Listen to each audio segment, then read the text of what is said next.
Olá, sejam muito bem-vindos. Nessa oportunidade, vamos falar da quarentena no estado de Goiás. Goiás, como os demais estados da federação, vem tomando medidas drásticas para combater a epidemia provocada por novo coronavírus. Aqui no estado de Goiás, portanto, foi decretado também o estado de calamidade pública, reconhecido pela Assembleia Legislativa do estado de Goiás. E o que seria calamidade pública? Olha, é uma situação anormal provocada por desastre, que nesse caso específico foi provocado pela pandemia que o Brasil e o mundo vivem neste momento. Essa definição de calamidade pública se encontra no Decreto Federal 7257 de 2010. É uma definição que se estende a todo o Brasil. Portanto, é uma situação de anormalidade na vida do país e, especificamente agora, que atinge a saúde pública. A calamidade pública é bem diferente de outros momentos delicados na vida nacional, como, por exemplo, estado de defesa e estado de sítio. Porque no estado de defesa, no estado de sítio previsto na Constituição Federal, o presidente da República pode tomar medidas pontuais ou medidas gerais para restabelecer situações e preservar, sobretudo, a República e seu regime democrático. Aqui, na calamidade pública, o objetivo principal é a dispensa de atingimento das metas fiscais. Sabemos que desde 2001 o Brasil conta com a Lei Complementar 101, que trouxe para nosso sistema jurídico um rígido controle de gastos públicos, que até então a coisa estava assim meio fora de controle no país.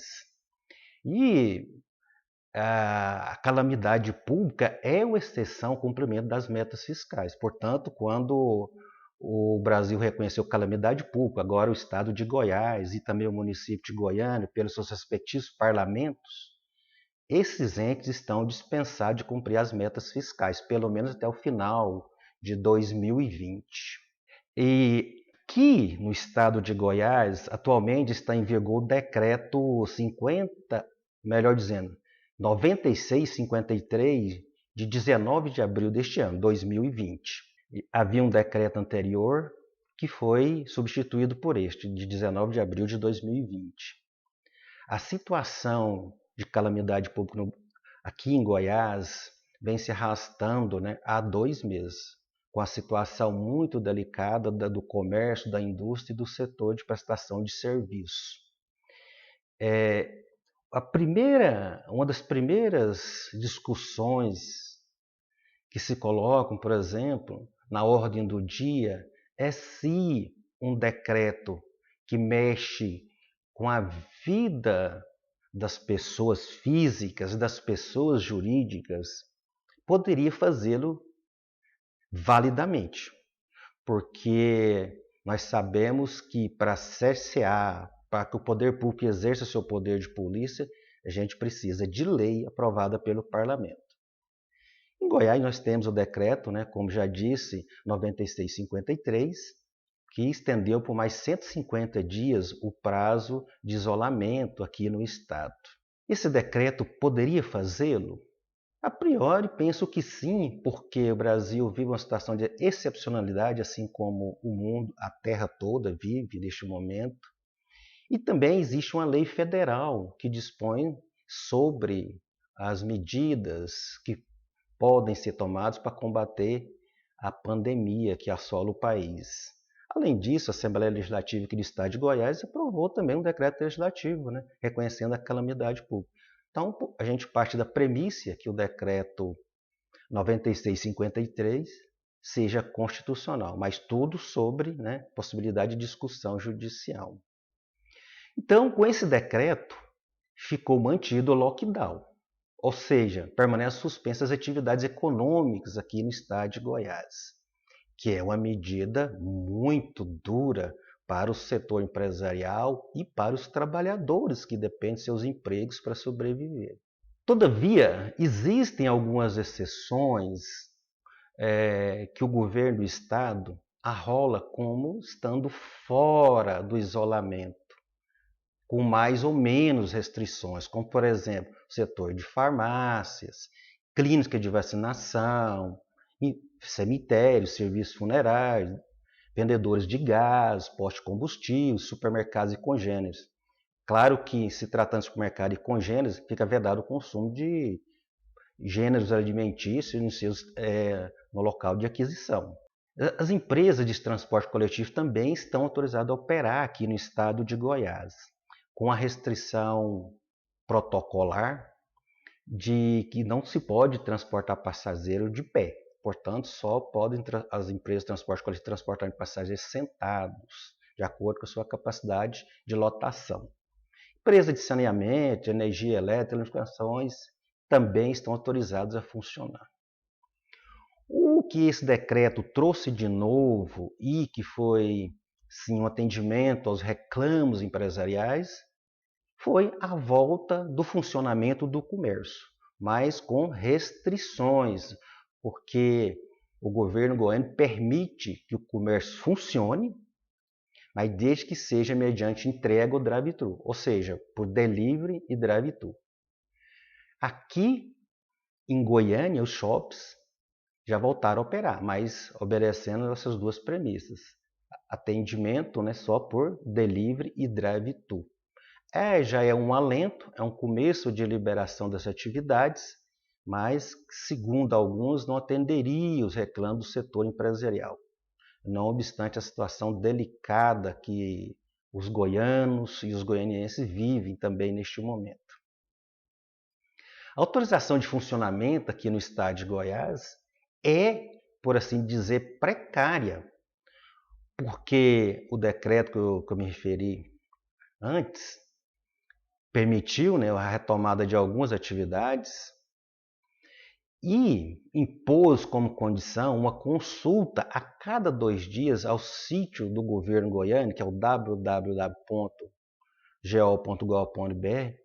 para ver se a atividade continua autorizada a funcionar. Então, os empresários ou seus prepostos devem consultar a cada 2 dias no sítio do governo goiano se estão autorizados a operar, se continuam autorizados ou se sua atividade passou a ser autorizada.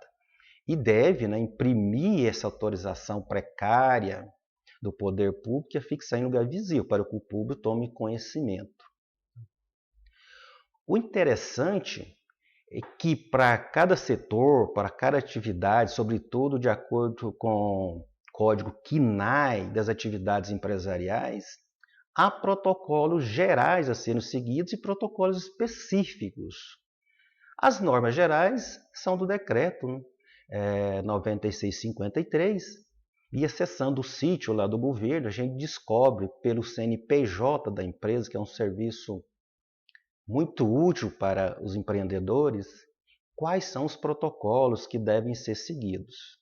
O banco de dados está super atualizado, compreende todos os CNPJs, já que o Estado de Goiás conseguiu fazer um convênio com a Secretaria da Receita Federal e, portanto, está utilizando a sua base de dados. Uma questão também trazida pelo novo decreto goiano é a questão do uso, né, de EPI, equipamento individual de proteção, que no caso que todos nós já conhecemos, né, é a máscara.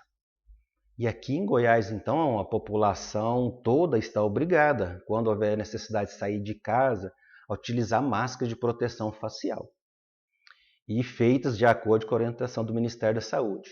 E também a recomendação é que se use máscaras feitas, claro, obedecendo o protocolo governamental, mas de uso caseiro. E o mercado já disponibiliza vários para a gente aqui. Para chegar a todas essas medidas, para manter as medidas de restrição ou lockdown e abrir essas exceções que mencionamos a título exemplificativo, o Estado de Goiás formou um comitê para tratar do tema. Então foram definidos fatores críticos para a avaliação das políticas, como a situação epidemiológica de caso, hospitalizações, óbitos, a sua evolução ao longo do tempo e, sobretudo, estrutura hospitalar, né? Disponibilidade de leitos convencionais de UTIs e aparelhos de ventilação. O decreto também traz como premissa o impacto econômico estimado das doenças na economia goiana ao longo de todo o período. E, sem muitos dados nesse momento, mas se percebe que realmente houve um impacto muito profundo na atividade econômica goiana, no setor de comércio, indústria e prestação de serviço. Não obstante todas essas medidas restritivas, o Fórum de Entidades Empresariais aqui do Estado de Goiás publicou uma nota oficial apoiando as medidas governamentais, embora diga que esteja trabalhando também para conseguir outros avanços, obedecendo todos os protocolos de saúde, inclusive da Organização Mundial de Saúde. O maior município do estado de Goiás é o município de Goiânia. E no município de Goiânia, de onde estamos falando, as medidas tomadas pelo governo goiano foram adotadas em sua integralidade. Assim, o município de Goiânia tem andado à sombra das medidas tomadas pelo governo estadual. Todavia, o setor empresarial tem pedido medidas alternativas ao rígido regime de isolamento até agora verificado. Contudo, esses reclamos não foram atendidos. O que o Paço Municipal fez até agora foi editar recentemente o Decreto 951, de 28 de abril de 2020, recomendando o escalonamento de horários de abertura de estabelecimentos comerciais aqui na capital goiana. Outra questão também que se discute é o município de Goiânia poderia referendar as medidas do governo goiano? Sim, poderia.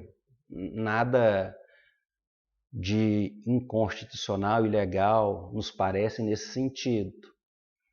Agora, um decreto, mesmo não sendo lei, já que chegamos a uma conclusão, sim, sujeita à revisão, de que o decreto goiano, portanto, do governo do estado de Goiás, poderia limitar condutas, impor condutas, permitir condutas, ou seja, tem um caráter verdadeiramente normativo, essa medida poderia ser estendida aqui também para o decreto municipal 951, do final do mês de abril.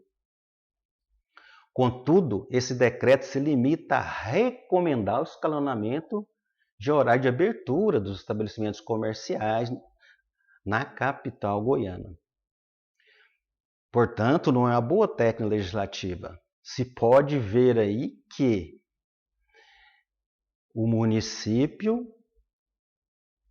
talvez tenha aberto mão até agora de estabelecer regras, sejam mais restritivas ou de maior abertura das atividades empresariais, em razão de um possível medo de pedido de indenização posteriormente feito no Poder Judiciário. Portanto, essa questão continua aberta. O decreto é, portanto, uma recomendação. E se assim for, conforme estamos expondo, eventuais sanções aplicadas pelas autoridades municipais seriam ilegais e também inconstitucionais, porque o decreto não é normativo, seria uma mera recomendação. E, nesse sentido, não poderia, por exemplo, uma atividade empresarial sofrer sanção em razão dessa mera recomendação. Assim, nós achamos que abordamos os principais tópicos, da quarentena no estado de Goiás e no município de Goiânia. Esperamos encontrá-los numa próxima oportunidade. Até lá!